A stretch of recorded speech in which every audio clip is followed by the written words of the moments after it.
Welcome back, everybody, or welcome if you are new. Another NASCAR Thunder 2003 career mode. We got 4 races left in this season. Today we've got Atlanta and Rockingham, and then next episode would be Phoenix and Homestead to finish out the season.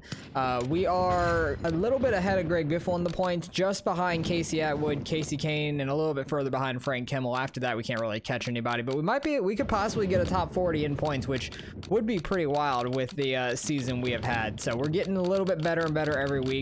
Right now, Dale Jarrett is leading the points by 133 over Junior. I think the last like 3 episodes, Junior has finished off 133 back. So he's not really gaining anything. He would have to have a huge race or Jarrett blow an engine or something. It could happen. You never know. But we had some big developments. The chassis tire wear just finished last episode, so we're getting one of those built for 9 races, getting another one repaired. We're also getting an engine repaired for now, and then we already got the car set up for Atlanta. And then sponsorship wise, we'll have to do these by the time the end of the year comes. The primary one right before the end of the season, and then the rest of these after Homestead. So we will deal with that in next episode. But we got Atlanta right now. We got 296,000 in the bank, and hopefully we can try to build up some money, because we did start the new R&D for 500,000 on the new tire grip. So that will be great whenever that finishes. We could have done it in 12 races. It would have cost $1 million though, but I really needed to try to get some other things going as well, like getting stuff repaired and building a new chassis. So could not quite do that. We had like $1.02 million. So it was barely over $1 million. So I didn't want to risk us going broke again and everybody leaving us. So we'll probably end up like replacing all of our guys at the end of the season anyways. So let's get on to Atlanta and see how we can do. All right, got down to like a 30.4 here. Pole time is by Junior, which he needs to have some good races. He got a 29.2, so we're a little bit over a second off of what Junior ran for pole. I just need to really try not to turn too much in these corners. Try not to get the stability to slow us down too much. On entries, not terrible. It's mainly on the exit. We gotta like let up the steering, try not to turn too hard. Get a really big run down this front stretch for the second lap. That's already a 30.8, but I'm hoping to get like half a second faster. We did have a lot more speed starting this lap. That'll carry throughout all turn 1 and 2 there, and then backstretch 3 and 4 should be similar, I would imagine. Ran it a little differently. I tapped the brakes on entry instead of just trying to let it roll. Try to roll the bottom a little bit better. See where that ends up putting us. 30.5, not as good as I was hoping, but that's 32nd. That's not terrible. We're live from the Atlanta Motor Speedway in Hampton, Georgia for today's Napa 500 on MRN. This place has it all. They even have a 9-story office and condominium complex right here at the track. And there's always great racing to go along with the amenities. Isn't that right, Barney? The high speeds that can be reached here does make for some exciting racing. There's no restrictor plates to keep them from being able to pass either. It's just all out, flat, good old stock car racing with the best drivers in the business. I can't wait to get this one underway. Jeremy Mayfield experienced an up-and-down year in 2000. He had 12 top 10s and 4 poles, but also had 11 DNFs. He was either running up front with the leaders or taking an early exit. Those wins are great, but each DNF is exactly the opposite and can take a driver out of a points race real quick. Jeff Gordon is clinging to a top 10 points position coming into this race. Yeah, he needs to focus on this race. A poor finish can quickly bounce you out of the top 10, but a win can gain you several positions, might even put you in the top 5. We'll see what happens. Things are not going well this year for the Nikon car. Well, his crew chief assured me this morning that they've got a fast car. Let's keep an eye on him and see how it goes.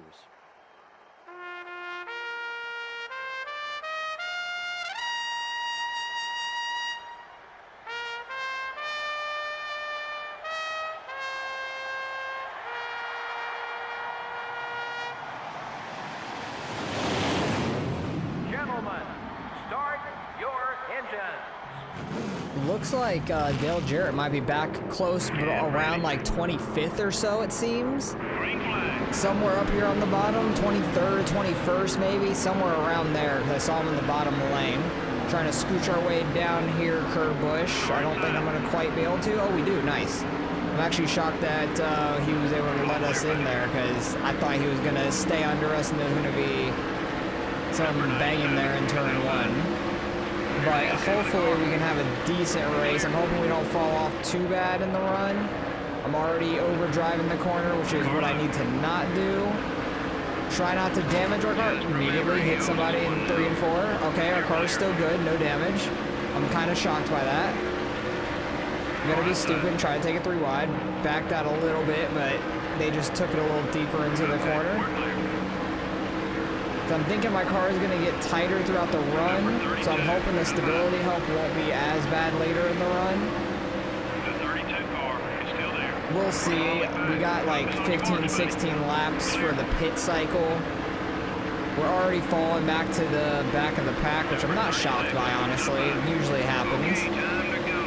I was hoping to keep some speed, but maybe we'll have some good long run speed with some tire wear and stuff like that. That's what I'm really hoping at this point. I was hoping to try and stay in front of Casey Atwood, who we were right in front of when we started. I don't know where Casey Kane is. He might have qualified pretty well, because I don't remember seeing him passing us. Shane Hall's trying to get under us when we were basically on the white line there. Car is still clean somehow. No actual damage on the car yet. You see some scuffs and scrapes, but it's all still green on the car map. So that's pretty helpful for us. Trying to hold it side by side here at Greg Biffle. We're basically fighting in last place in points. So, oops, somebody blew their engine up there. That's going to check up a lot of people, actually, I think. So that's going to mess up some guys. Who blew their engine? It is one of the fantasy drivers, I believe, or Mark Martin, one of the two, because he has that color scheme sometimes. It would be really unfortunate if it was Mark Martin, because I think he blew his motor not that long ago, too, and he really knocked himself out of contention of the championship. He was in second or fighting with Dale Jarrett there for a while, and then that blown motor he had really knocked him out, and it was not good for him, to say the least. So we've fallen the last. We haven't really fallen off of these guys too much, which is kind of nice, and I'm hoping I can try to stick with Greg Biffle here, maybe get by him on this run, which would be nice. I do think that was a fantasy driver, though, in the pits. I'm not 100% sure, though, is the only thing. We'll see maybe when we pit if I remember to look, but I don't know if it was number 6 that was on the little dot indicator thing when you pass somebody, or if it was a bigger number. I'm not 100% sure, but we did fall back to 42nd. At least we won't get dead last, which is nice. These mile-and-a-half tracks still are pretty tough for us. I think the next R&D after the tire grip, which will be like halfway through next season, it'll get done. I want to do another engine power, because we've only done one engine upgrade so far, and it was like the first one we got. So definitely want to work on that, because I honestly think we could win some Talladega and Daytona races with an engine upgrade, which would be absolutely huge.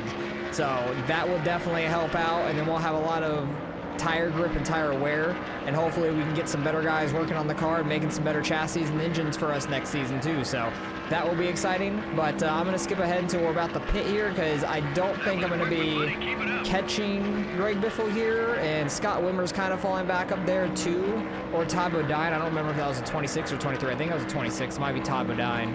He's kind of falling back right now, but kind of falling away from Greg Biffle at this point. The tire wear is not working out too well for us at the moment. Well, we're starting to run a little bit better. We're on lap 13 at this point, and we are catching Greg Biffle a little bit.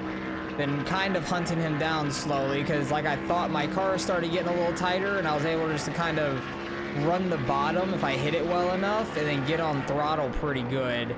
And didn't really get the stability slowing us up too much through these corners now, which is really nice, because that has helped us keep up speed pretty well.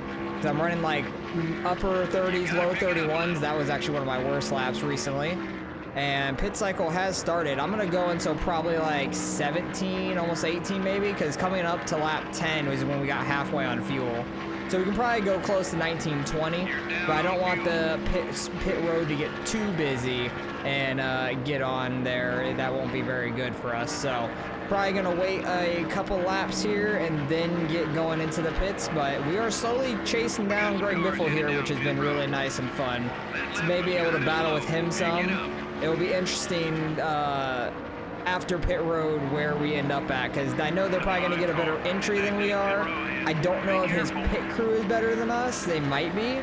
And that's going to be a big factor. I think he is pitting this time, actually. And we got the leader behind us. It looks like it's still Dale Jr. who is behind us. I'm going to try and stay high here in 3 and 4. He did not go to the pits, but Greg Biffle did, which is interesting. He's probably going to get a little bit of a jump on us with those fresher tires is the only thing. But pit road is pretty busy, so I'm hoping he gets slowed up a little bit. And hopefully we don't when we come pit. 'Cause I'm going to pit, like, not this lap, but next lap or the following one. Okay, I think I'm going to pit this time by. I was kind of waiting for a caution also because there's been some weird cautions, like with everybody trying to pit recently. Junior's still staying out, which is kind of wild. I definitely could as well, but I want to get down here, down to 70 miles an hour. That was a pretty solid pit entry for us. Drop the tire pressure a couple just to try and help that acceleration off the corners a little bit, but we're running very well, and hopefully we can have a good pit stop here. Please don't mess up, guys.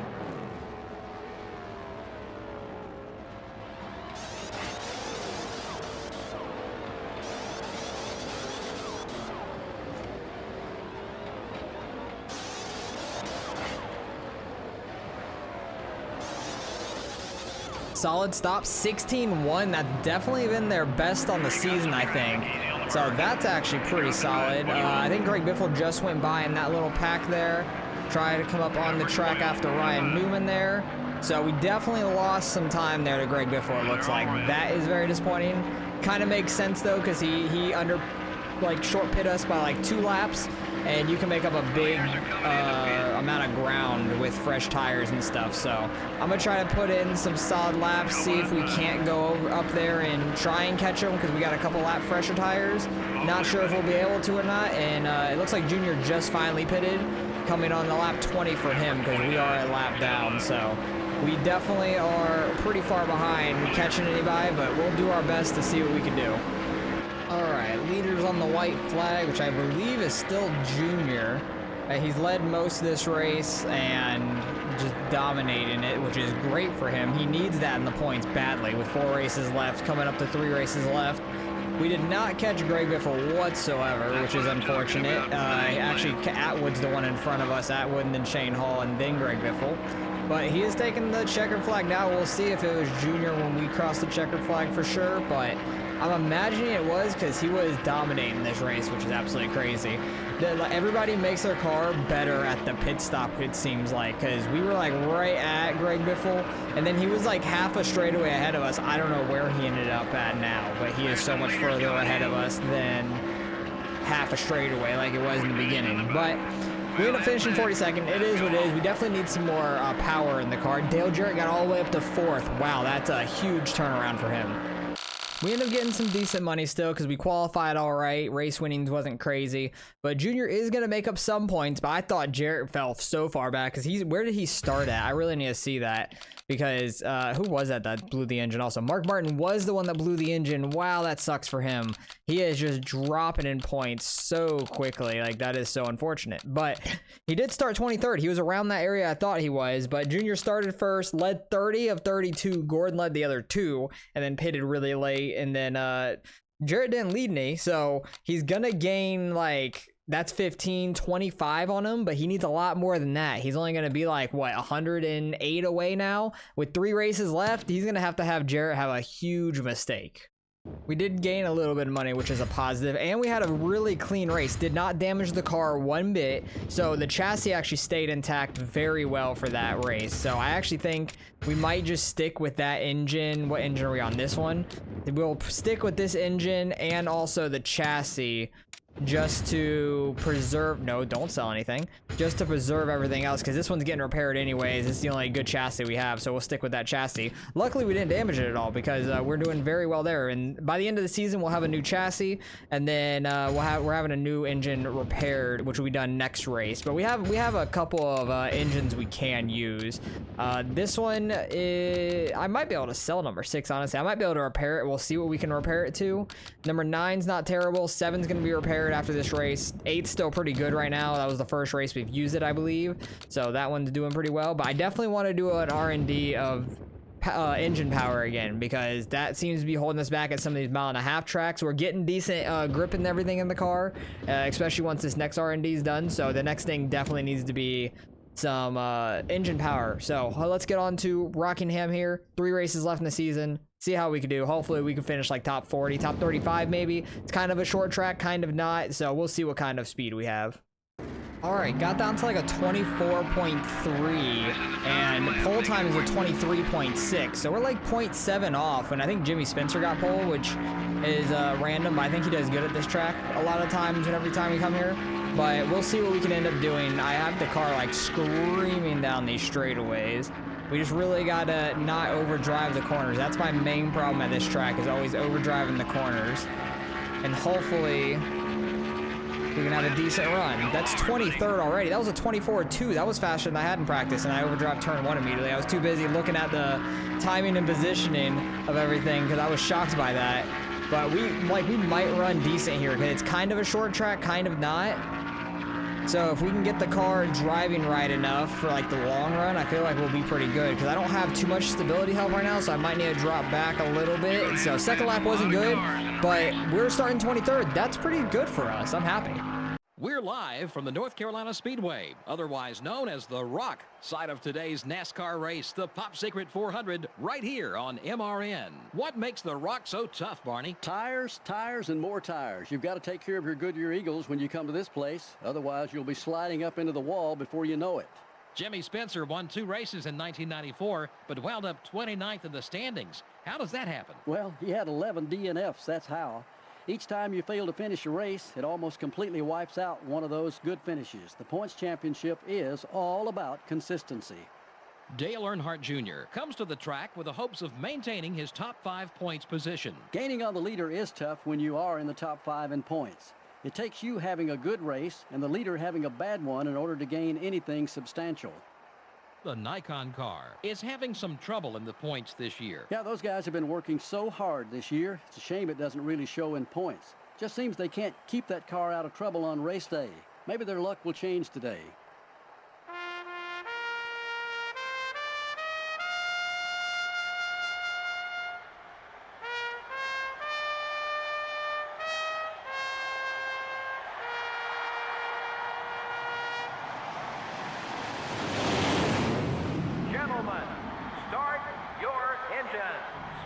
Well, they're really trying to help Junior with this championship. He's starting in 7th, and Dale Jarrett's back here in 22nd with me. So he's starting really far back these last couple of races. He's working his way towards the front, which is very interesting, but he's starting back here, which is not very good for him. Greg Biffle's starting just about on our outside, so that's quite interesting. Hopefully we can try to beat him. I know he's probably going to hold some of these people up like I will. Just need to try and hook the bottom the best we can. Get good, solid runs. Try not to beat up the car like we did last week, because that went really well. Try to save the chassis the best that we can. Overshot the corner a little bit. Kind of got up, blocked Biffle, and then got down, blocked Steve Park, which was kind of perfect. That worked out very well for us. Steve Park's going to go on our inside. Push us up a little bit. I don't think we have much damage, though. No damage on the car. We're still good. Nice and clean. Got a fantasy driver on our inside now. I want to get down to the bottom because the outside is no bueno for us. Oh, that's going to be the wall. We're good. We're clean. Barely scraped it. Right side got damaged, though. Right side is freaking made of paper mache or something. We barely scraped that thing. That's crazy. Oh, massive crash, massive crash. What just happened there?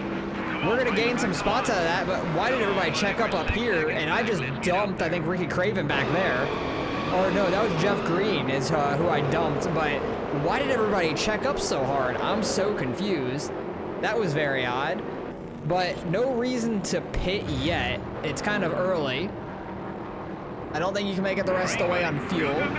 Try and see if we can shoot the inside here, because the rounded front stretch might be able to make up a little ground being single file. Oh, jeez. I thought I was going to straight line Nadu there. Now Steve Park has to get back around us, and the fantasy driver. They both got to get back around us. I want to just block this inside because as soon as we got moved to the outside, basically, that was it for us. We just have that little bit of damage on the right side, which is not too bad. Just a little scrape. It's crazy how that affected us so much. And like on the car damage, like that little scrape made it yellow, which is nuts because we've like door banged the people harder than that and not gotten anything. So yeah, I don't know how that works out exactly. Driving around cars is a lot harder than doing the qualifying laps by yourself because I can hit my marks pretty easy. But when I got somebody right in my mirror or right in front of me I'm trying not to hit, it's a lot harder because you either go in a lot deeper than what you want or you brake it late and you brake too hard, stuff like that. You can't get super consistent. It's tough. A lot different than laps by yourself, but we're still hanging around the top 30 right now. We did fall out of the top 30. We were like 32nd, 33rd when everybody checked up on the front stretch, which was just so random. I still don't know why everybody checked up. Nobody blew their motor, I don't think. Unless somebody did and it like didn't really fully show up yet. I have no clue. Seems like they brake deeper into turn 3 than I do, and I kind of brake a little deeper into turn 1 than they do. But they can roll more speed through these corners than I can. So that is definitely what's killing me in these corners. Slowed up like a little too much, but I'm trying not to wash up into the guys on the outside. Halfway on fuel now. We're gonna probably pit, what's about halfway, like 1920, something like that. So about lap 20, I feel like pit road's gonna be super busy around then. We're gonna be able to go to like lap 24 or something like that, 23-ish, most likely. So we will continue bleeding some spots here. If anything crazy happens, you'll see it, but I think we're just gonna fall back a little bit more. I'm trying to hold these guys off the best we can, and hopefully we can pit with a decent starting spot, like running. Pit cycles have now started. I was just about to say I was shocked that they haven't started yet. We did end up passing Casey Kane on track, which is huge. Pretty happy about that, so hopefully we can try and catch him a little in points. I don't know where he finished in that last race. He definitely was at least 3 ahead of us. Ooh, Ken Schrader got the wall. Tight exit off of turn 2. But we barely lost any to Atwood. I don't know if we were still in front of Greg Biff or not in the points coming into this one. If we could finish right around top 30, that would be absolutely huge. I don't know if we can or not, but I remember I have like DNF'd at this track before, so I'm happy we're doing decent here right now. Definitely need to pit soon. I think I'm gonna pit next time by because pit road's still super busy right now. I think we can make it another lap on fuel, no problem. Definitely losing a little bit of time on track, like with the older tires, but we got fresh like track in front of us, so I feel like we're running decent. Actually keeping up with Steve Park right now, which is pretty solid. Got Rusty Walls coming out of pit road. I probably just need to back off, get down here, because we're gonna be pitting this time. Terry's not coming in with us. Try and get down to 70. That was actually pretty solid there on how we got down to it. I think the car's been driving just fine. I just need to not overdrive the entries and stuff like that. And there's Casey Atwood. He's leaving his pit stall. We're gonna get slowed up here a little bit, and we run into Steve Park. Of course we do. God dang it.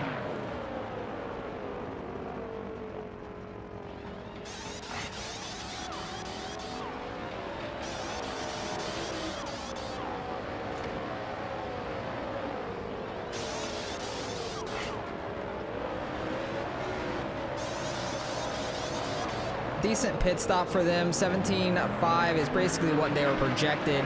Casey Kane did jump us there in pit road, so they had a better entry into pit road or just pit stop in general. Most likely the pit stop, because I feel like we got onto pit road as good as we could, and we fell all the way back to 42nd. What is going on? How did that happen? How did we get jumped by literally everybody on pit road? Like, is our pit crew that bad? I'm so confused, because the guys pitting definitely are way ahead of us. Johnson, Gordon, and Ricky Rudd. Like, there's no way that they're one of the guys that we got jumped by. They were just already in front of us. John Andretti we might actually get ahead of. Yes, we do. Okay. And then Casey Atwood's right behind us. I actually think he might be 4 positions, so I'm gonna block the absolute hell out of him. Oh wow, he just tried to get to my outside there. That was kind of wild. Should be able to hold him off into turn 1. Actually, maybe not. He has a huge run there. He is 4 position though. Try and get it slowed up, get the bottom working if we can. Like I said, they make their cars better during the pit stop every time, which is nuts to me. There is Junior behind us. They're flying right now, so I don't want to get in their way too much. Don't get the wall. That was a huge run off the corner. Nobody has blown their motor because John Andretti's behind us 4 position. We can get by Casey Atwood. That'd be awesome. Not lose the spot to Andretti, but bring Andretti along with us would be nice. Actually, Andretti's trying to get to my inside. No, thank you. Did we get damage on our front end? No. We did get a little bit on the left rear, though, from that tap to Andretti, though. Trying to hold off Atwood and Andretti now for pretty much dead last. Don't know how this happened. We were like 30th or 32nd-ish, something like that, and then we fall all the way to last during the pit stops. Like, that's pretty wild. Everybody was pretty tight behind us, and I guess that our pit crew is just not good enough to hang with the big dogs, obviously, because they're not very good. We're definitely going to get a new pit crew next season because that is definitely needed, I would say. Because they're not like super slow, they just mess up a ton, but even when they don't mess up, they are a little slow at that point. So we do need to upgrade that portion if we want to start actually competing for better spots in the points. Number 7, hello. Atwood, I'm going to hold you. Oh, somebody actually blew their motor. I don't know who did it. That's on pit lane. I just saw the smoke and sitting in their stall. So if somebody did blow their motor, we won't get dead last, but I'm hoping we can hold off Atwood here. Try to catch back up to Andretti maybe, and or like Greg Biffle up there because he's not too far ahead, and Casey Kane. So if we can actually get some decent tire wear, because we were running pretty good at the end of that run, or if our tire wear is not too bad and we can just put in some solid laps, hopefully I can try and catch them up front of us. Well, we've caught Andretti and Greg Biffle while trying to let some faster guys by. Still have Atwood right on us. We're going 3 wide basically for a top 40 spot. I'm using a little bit of force, but hey, it's worth it. Oh, somebody else blew an engine. That's huge. We could legit get like a top 40 here too. That's pretty solid. Who blew their motor? That's Scott Benson. Hey, is that right? Scott Benson? That sounds wrong to me. I don't know why. I don't know why that sounds wrong in my head. I don't know. But I'm pretty sure it's Benson regardless. But we're actually in 38th right now. Don't hit the wall. Oh, God, that was close. We got in front of Greg Biffle, and we're ahead of Atwood and Andretti. Andretti's not one we're working in points, but it's nice to beat somebody else, get top 40, which is awesome right now, with 2 guys with a blown engine. So, honestly, we'd be 40th with no blown engines, which is pretty damn solid, I would say. We're running really, really well here. He's just now getting into the pits down there. And we have some room between us and the car's 4 position, and we are catching Casey Kane here. So if we could pass Casey Kane on track 2, finish 37th, that would be awesome. Just trying to beat him in points also. Trying to get any sort of points we can these last couple races. I need to really work myself down to the bottom there again to try and get a good run on exit. Oh my goodness, I am like full pinning that on the exit. Really trying to get a good run off turn 4, and I'm nearly destroying the wall. I need to stop doing that. Oh, we're on the white flag, or leader's on white flag. Ricky Rudd going by, that is fine. They're leaving Casey Kane on the outside, which is really helping. But I don't think I'm gonna be able to make up this gap in one more lap, which is unfortunate. So we're gonna lose slight bit to Casey Kane, but Greg Biffle and Atwood were the closest 2 we were in points to them anyways. So looks like Biffle's probably gonna finish, what is it, 41st with 2 guys with blown motors. Atwood might be 40th, and then because it looks like Andretti might get 39th. They're actually side by side for that 39th and 40th spot, but hell yeah, we get a top 40. I'm happy about that. Rockingham went pretty well for us. We were running top 30 for a while, but the pit cycle really sucked for us. Junior ends up getting the win, or not, Junior gets 2nd, but Jerry gets 5th. Still not a whole lot of points change. Got a decent bit of earnings too. We got 111 in happiness bonus. I don't know what that's about, but Atwood ended up getting right behind us. That's a little unfortunate because we only gain how many points? 3 points on him. We lose 3 to Kane, but I don't think we were catching Kane anyways. It had been close. Gained back 9 on Biffle, which is nice because he finished like 3 ahead of us last week, so we got that back. Johnny Benson, it's not Scott Benson, Johnny Benson. That's what I was saying. It didn't sound right in my head. I just could not think of it at the time trying to race. And then Mark Martin again with a blown motor. Man, he is having such a rough season right now towards the end. He was having a phenomenal year, and then these last like 5 races, he's blown the motor 3 times, I think. So that's been really rough on him. But let's go look at the points ending this race and get a look into the last 2 for the season. Well, we're sitting at $381,000, so we're doing really well with the money right now, slowly gaining. We're still above Greg Biffle. We just got to not lose like 20 points to him, 21 points to him in the next 2 races, which easily could happen. You never know. We're about, what, 14 behind Atwood too, so it's not that crazy.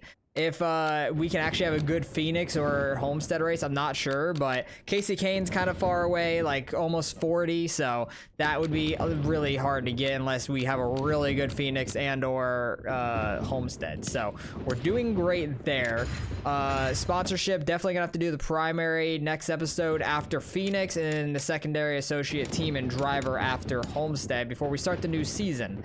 So let's look at the car. Car still looks pretty good. We did get another engine done, repaired at least. So it's at 64, which that's pretty good. I think I'm going to stick with the engine we've been using. It's been working well for us. I kind of want to see if we were to repair this, what it would go to. Only 57. See, like, I don't think that's super worth it in my opinion. This one, we can kind of get ready for next season in a way. My thought process, I'm going to use this engine out the next 2 races to the end of the year. Keep this 64 power engine for Daytona. Try and do that because this would be 64 as well. It doesn't really matter. We can do this in 6 races and it won't be that big of an issue, I feel like. Because we got 2 right now. 3 will be Daytona. Starting out next year, I can do it in 4. 4 races will be good because I will get it done the second week of the next season. So we can do... actually, no, I don't want to repair this. I want to wait, get a new engine guy the start of next season, and then do that. Because I think that will work out a little bit better. I do kind of want to get rid of this engine, though. We can sell this one because it's not very good anymore. 18K, I'll take that. And then our chassis stuff, we're still getting one repaired at the very end of the season, and another one built partway into next season. And then we'll get new chassis and fabrication guys for that. So we're looking good there. And I do want to look at the top of the points really fast. We have almost $400,000 from selling that, which is good. I want to see how much Junior made up because he definitely beat Jarrett in both races, and he's only 88 behind. He is Dale Jarrett's number behind and just 2 of his numbers behind, which is hilarious. So he's gonna have to gain 89 really in 2 races, which isn't impossible because you could see how far Mark Martins fell. He was in second like 4 or 5 weeks ago, and now all of a sudden he is 482 back in 8th place. So Gordon might end up with a top 5 after trying to retain his championship from last year, but he is gonna fall short for sure. It's definitely between Dale and Dale, Jarrett and Junior. So we will see how this plays out in next episode. So hopefully you guys enjoyed. Appreciate you guys for watching as always. Hopefully who are you guys rooting for in the championship? Put it in the comments down below if you're still here. Really appreciate you. I'm rooting for Junior because he's so far behind, but I think Dale Jarrett's got it, honestly. Like what is it, the logical answer, because he's so far ahead. He would have to have a massive malfunction, like an engine blowing, but it's happened to Mark Martin like 3 out of 5 weeks, so anything can happen. You never know. Hopefully you guys enjoyed. Appreciate you guys for watching. Catch you guys for the season finale.